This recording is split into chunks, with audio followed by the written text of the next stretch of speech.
So, I've been in conversations with multiple mom friends, and there has been a common theme among us. We are exhausted, and there is just something about May where all things come to a head. I don't know about you, but I'm back here on the couch, and the couch is where I get real and more transparent than normal. So let's talk about it. Welcome to Homeschool and You, where we bring home to school and school to home, and we discuss all things you and your growth in the process. I'm Nakia. I am a wife, a homeschool mom of one, and a leadership coach, consultant, and speaker.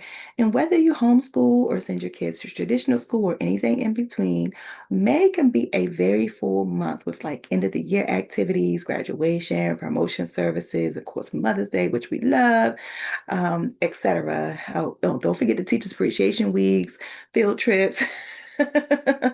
And for homeschool moms, we are momming and teaching. And somehow I forget this, it's like I get so used to the weight of doing both on a day-to-day basis that I forget that it actually is a double weight. You know what I'm saying? Um, and I have to actually every once in a while be like, girl, you are a teacher, and teaching can be tiring. Because I'll get to the end of like our school day when we wrap up. We usually wrap up. Sometimes we can wrap up before lunch if we're going to do a play date or something PE, like open gym in the afternoon. Sometimes we can wrap up by lunch. And then sometimes we do some classes in the afternoon. We don't wrap up to about 3 or 4, 3:30. And then he might just have like independent reading around 4. But sometimes I get to the end of that day and I'm exhausted and I'm like, why are you exhausted? And then I say back to myself, because you teaching. And I think I've stated here before, but I also work with a nonprofit during the day, part-time. And so I actually alternate between like doing homeschool lessons and then do a meeting for my job, homeschool lessons, meeting for my job, which is usually over my son's lunchtime, homeschool lessons, and then potential meeting for my job. And so not only am I teaching throughout the day, but then I'm doing meetings on his breaks. I'm still working. And so I don't know if anybody else just needs to hear you're tired because you are a teacher and a mom, and it's the end of the school year. I think about all teachers, whether it's homeschool moms, homeschool parents, caregivers. I think about all teachers at this point in the year because most of us are done, right? The kids are done, the teachers are done, and the parents are done from a long year. And I had a whole other level of respect and admiration for teachers um, when we went through COVID and we had to quote unquote do school from home. My son was in pre-K 3 and pre-K 4 in the peak of COVID, and we were doing like virtual classes at home because the school he was going to, weren't having sessions in person. Y'all, I said, my God, today we don't pay these folks enough. Like, I don't know exactly what they get paid, but I know it's not enough. So like during that time, I really grew an appreciation for teachers. And I wasn't even homeschooling. So, now that I'm actually homeschooling and I plan out, the lessons, I do, pick curriculum, I do assessments and reviews and plan all the things. Now I have a whole other level of appreciation for teachers in traditional school because I'm like, they're doing all those things and they're also managing a class of like 25 to 30 students. I only have my one student, and shout out to all the homeschool parents of multiples because God bless you. I don't know how you do it. But yeah, it's just a whole other level of respect. So I want to give a shout out to all the teachers. And this is especially for homeschool moms. So I want you to know that I see you because we are double dutying as teachers and of course um, as moms. And that is a lifelong thing, no matter what, whether you're homeschooling your kids or sending them into a traditional school setting. We are always momming, and we are always teaching, whether it's in a formalized homeschool way or not.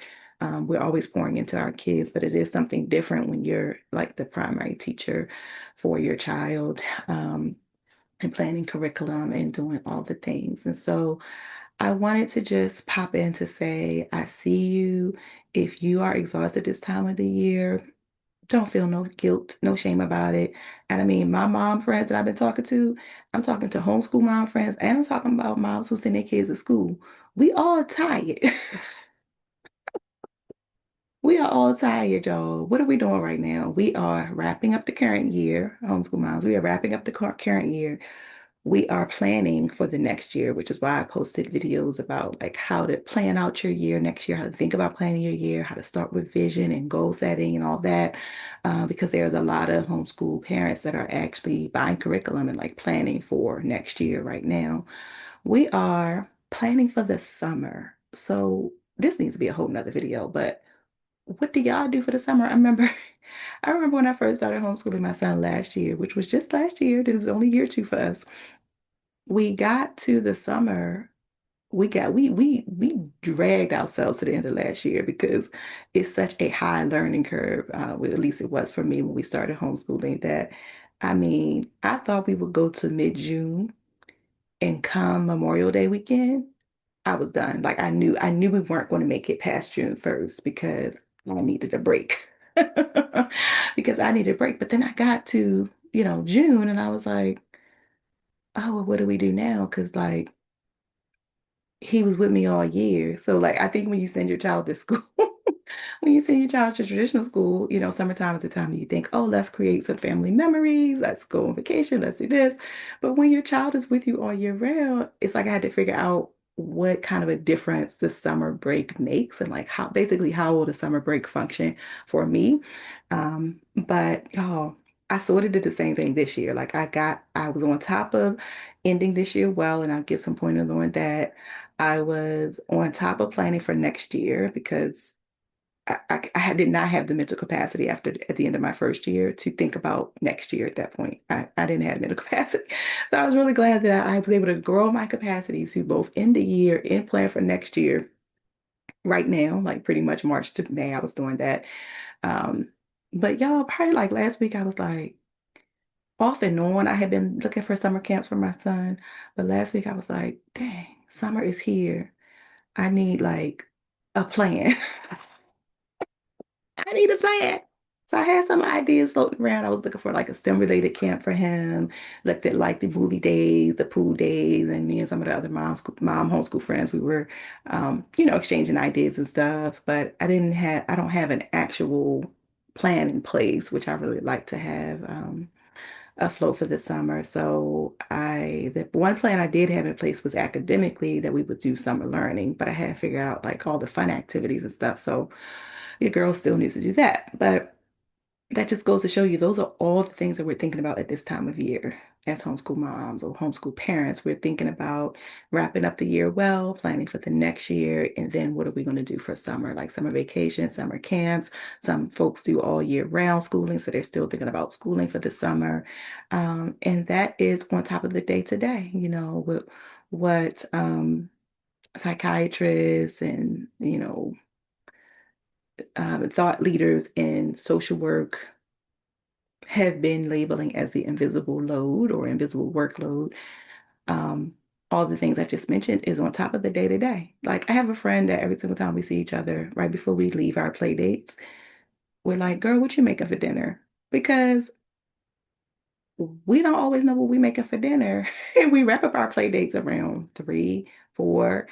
And some of it's just like asking the question, like, how's the weather? Some of it's just, something we're used to asking each other as we're leaving. But there's also this element of like, we're tired. We're tired of planning meals. And we need to get ideas like, well, what you doing? You doing salmon tonight? I might do salmon tonight. Um, so the invisible load is like all the other things that we're thinking about day to day, like the meals, healthy food, doctor's appointments, extracurricular activities, finances, making sure we have groceries in the house, making sure we have clothes that the kids can fit, all the things. And so I just want you to know that I see you, I feel you, I get you, and we will make it. you will make it. And congratulations to those that have already finished your year. I only have one more week left. We only have one more week left here at our homeschool. And we will be into the summer. But some helpful things for you as you wrap up the school year and try to maintain your own sense of peace and mental health is to think about what does it mean to finish well for you. You might not be able to finish all the curriculum that you wanted to, that you set out. But what is it that matters most for you that you will have a sense for you and your child or your children that you have finished a year well? One thing to think about this is to revisit your goals for the year. If you set goals, whether it's academic or otherwise, to revisit your goals and just go through them and think what would be nice to complete this year, if you haven't already. And what can be rolled over into the summer or next year, right? Like that's some of the joy of homeschooling is that we can be flexible. And so, are there some goals that you're like, no, I really needed us to get this done this year? I had a couple of those, so I like press through to finish the curriculum, and there were some things that I could kind of let go into the summer, roll into the summer, and then some things I could just start in the year. So think about it, your goals like that. Really check in with your child's mental health. Like, how is your child doing? And think about how you want to end the year based off of, how they're doing. Like I know my son, we went on spring break vacation end of April because we thought it would be warmer and because we're a homeschool family, we could pick whatever time that we want in the year to go home, take vacation. And we were like, "Ooh, this is a good time because nobody's gonna be doing spring break and it's warmer." It was not warmer.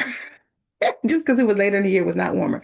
But what I found was that it was so hard for us to get back into the rhythm, which I think it will be no matter what time of year you take spring break, because it was like so close to May and so close to the end of the year. It was harder for us to get back into it. And I feel like my son has been checked out since then, y'all. Like every week, he's like, "I need a break." I'm like, "You just had a 10-day break, 10-day break, week-long vacation."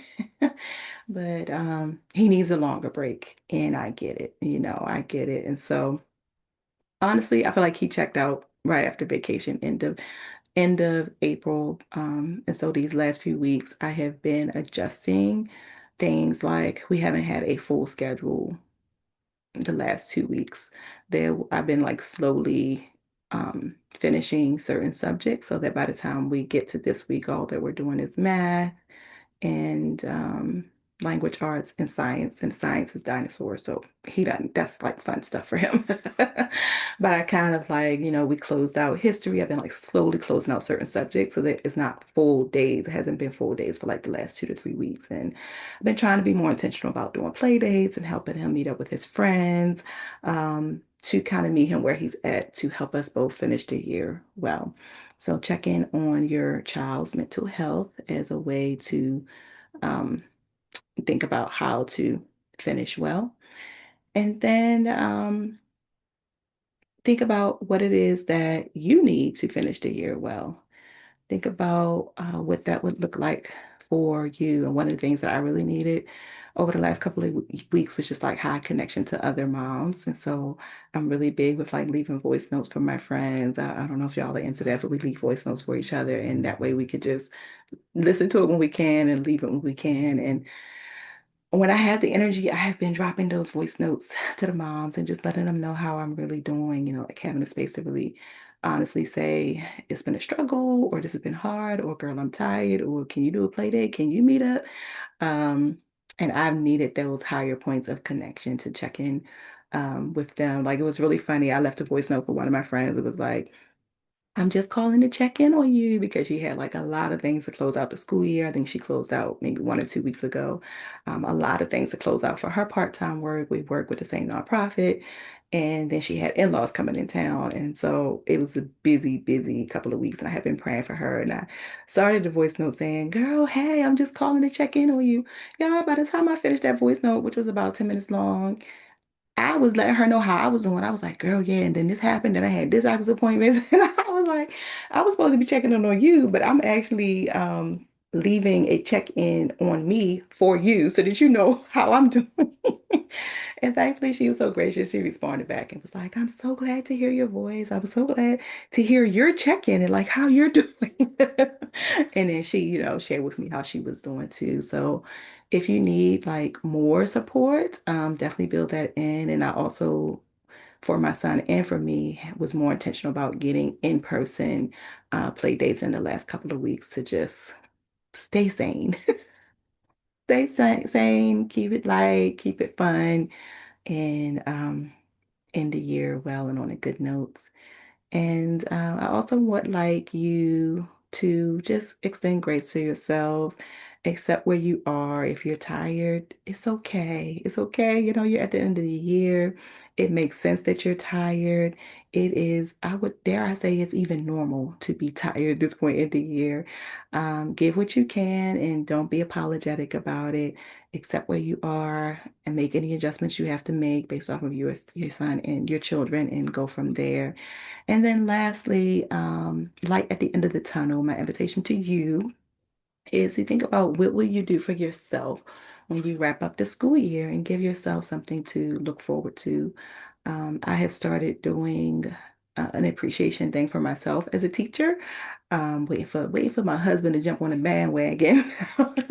But my husband takes care of me and treats me very well throughout the whole year. But so far, the last couple of years, he has said he has had a take your child to work day in April, and I set those days aside for Mom's Day Out day, and I go to the spa or just go and treat myself. But I also just planned like with something that I could do to celebrate the end of the year. Like, girl, you did that, in the same way that I would try to do something, really nice for my son's teachers when he was in traditional school. I would always try to, do something really nice for them, like do something really nice for you. You did that, girl. So I want to encourage you to do the same. What is your light at the end of the tunnel of this year? What is something you can look forward to that you are doing for yourself to celebrate the end of the year and to show appreciation to yourself for being that girl, for doing the thing, for being an amazing mom and an amazing teacher. And amazing meaning, not perfect, but doing the best that you can for your children, for where you are and for where they are. All right, y'all. I hope that this video has been encouraging to you.